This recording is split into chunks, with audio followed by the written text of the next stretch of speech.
आज ये प्रोटेस्ट जो हो रहा है बोध गया के लिए, दरअसल मैं ये बात कहना चाहता हूँ, ये भारत भूमि है तो भारत शब्द खुद अरहत शब्द से बना है, क्योंकि अरहत वो स्थिति होती है जब व्यक्ति ज्ञान की पराकाष्ठा पर पहुँच जाता है। ज्ञान की पराकाष्ठा हर चीज़ को, दोष को, राग को और गलत कार्यों को, गलत चीज़ों को, गलत विचारों को जब त्याग देता है तो एक उच्च कोटि की पराकाष्ठा विचारों की होती है, उच्च कोटि स्थिति है, तो उसे अरहत कहते हैं। तो अरहत शब्द से कालांतर में धीरे धीरे बरहत बना, बरहत से बरहुत। आपने देखा होगा मध्य प्रदेश में सतना जिले में बरहुत स्तूप है, जिसको खुदाई करने के बाद पता चला कि वो मौर्य काल का स्तूप है, मौर्य काल का। तो भरत से भारत बना, तो ये भारत शब्द है अरहत से बना है, जो कि तथागत बुद्ध का नाम है पाली भाषा में। तो भारत जो है ये बरहत लोगों का, अरहत लोगों का भूमि है, जो यहाँ पर पूरी भूमि को सम्राट अशोक ने 84 स्तूप बनवाए। यहाँ पर जो जितने मंदिर भारत के अंदर बने हुए हैं उनमें 90% से अधिक जो मंदिर हैं वो बौद्ध मंदिर हैं। मंदिर शब्द खुद तथागत बुद्ध के लिए कहा जाता है, क्योंकि मन पर कंट्रोल करने की जो शक्ति प्राप्त करी थी वो सिर्फ और सिर्फ तथागत बुद्ध ने प्राप्त करी थी।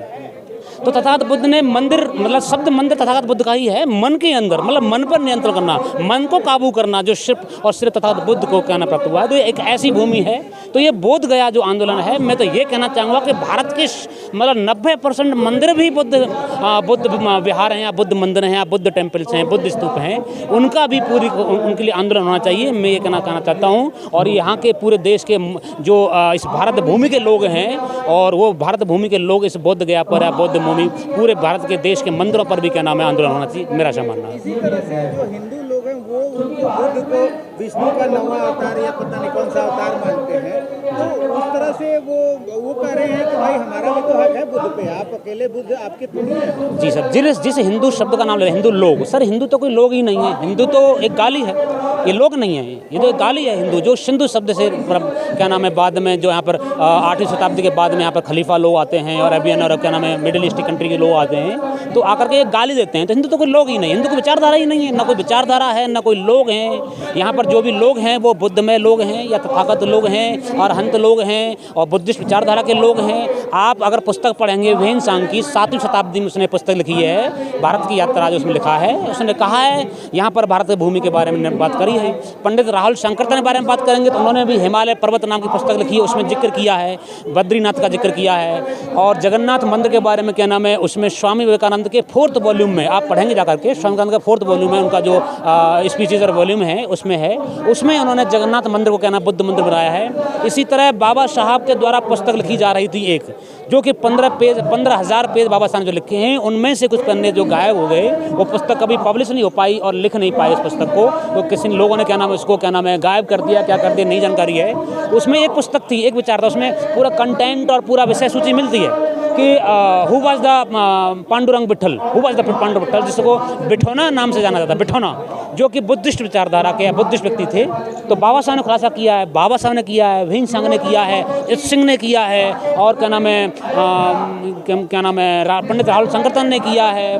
और आप ऐसे देख रहे हैं जो तमाम हिस्टोरिकल एविडेंस यहाँ पर मिलते हैं, और जो लोग यहाँ पर क्या नाम जिनको प्रमाणित पुस्तक कहा जाता है, अभी आप NCERT की 11th की पुस्तक पढ़ेंगे, आर्ट एंड कल्चर, उसमें ये व्याख्या दे रखी है।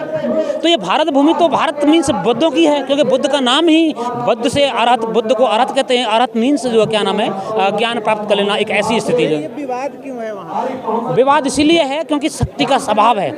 विचारक अभी देखिएगा यहाँ पे बातें कर रहे थे लोग, जो है कि कुछ लोग हैं जो पैसा वैसा लेकर के चले गए, आंदोलन को तोड़ दिया गया।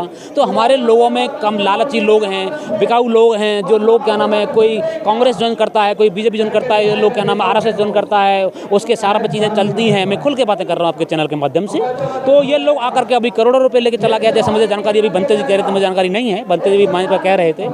तो इस तरह से ज्ञान का अभाव है, विचार का अभाव है, जिस वजह से संगठित शक्ति का निर्माण नहीं हो रहा। कोई भी आंदोलन करने के लिए संगठित शक्ति की आवश्यकता है, तो इस संगठित शक्ति का भी निर्माण नहीं हो रहा है। मेरा ऐसा मानना है भविष्य में ऐसा होगा, और ये सारे बुद्ध मंदिर जो हैं वो हमारे होंगे, जितने मंदिर हैं उनकी खुदाई होगी भविष्य में जाकर के। निश्चित रूप से आज ये लोग क्या नाम है मस्जिदें खुदाई कर रहे हैं, कल को हम लोग इनकी खुदाई करेंगे और ये बुद्ध मंदिर हमारे होंगे। पहले भी आंदोलन होते रहे हैं बौद्ध गया को बिल्कुल करने का, और ये जो आंदोलन है क्या फर्क? अनंत नागपाल जी के बारे में बात कर रहे हैं, उन्होंने भी आंदोलन किया, और भी पहले लोगों के 92 के आसपास आंदोलन हुआ है, उसके बाद में आंदोलन हुआ है। मेरा ऐसा मानना है तब से अब तक बहुत परिवर्तन हुआ है, विचार भयंकर रूप से पूरे देश के अंदर प्रस्फुटित हुआ है। आज लोग जो है शासन सत्ता और अपनी सरजमी के बारे में बातें कर रहे हैं। ये लोग जागरूक हो गए पूरी तरीके से कि सरजमी हमारी है। इतनी अच्छी व्याख्या कर दी है इन्होंने। शांतनु और शकुंतला के नाम उसका बेटा जो है भरत के नाम पर भारत रख दिया, जबकि ऐसा नहीं है। शांतनु और क्या नाम है शकुंतला है, वो तो काल्पनिक पात्र है, उनका कोई प्रमाण नहीं है। महाभारत खुद काल्पनिक पुस्तक है, रामायण खुद काल्पनिक पुस्तक है, उनका कोई प्रमाण नहीं है।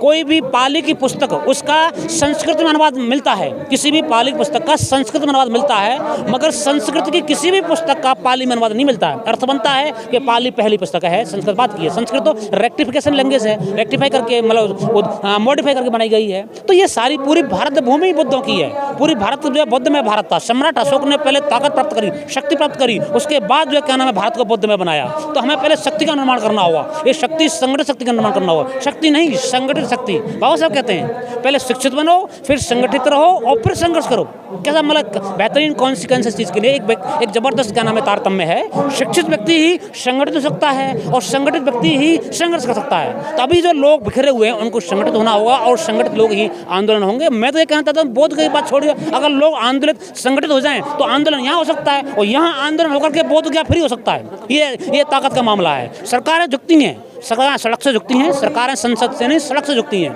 ये मेरा मानना है। चलिए बिहार में चुनाव है, कितना असर पड़ेगा इस पर? हाँ बिल्कुल बात कर रहे हैं। अभी वहाँ पर पिछले लगभग 20 साल से जो है नीतीश की सरकार है और नीतीश ने वहाँ पर अपराध के क्षेत्र में अभी जो रिपोर्ट आई है उसके बारे में बहुत ज़बरदस्त तरीके से पूरे बिहार बेकाबू हो रहा है। वहाँ पर आए दिन अभी बच्ची को क्या नाम बलात्कार कर बहुत सारा मामला ऐसे कितने सारे क्या नाम वो चीज़ें सुनाई जाएँ। बिहार मतलब बेकाबू पूरी तरीके से और नीतीश से जो लोग जो है क्या नाम पूरी तरीके से क्या नाम है परेशान हैं, बहुत ज़्यादा आहत हैं उससे, उस सरकार से।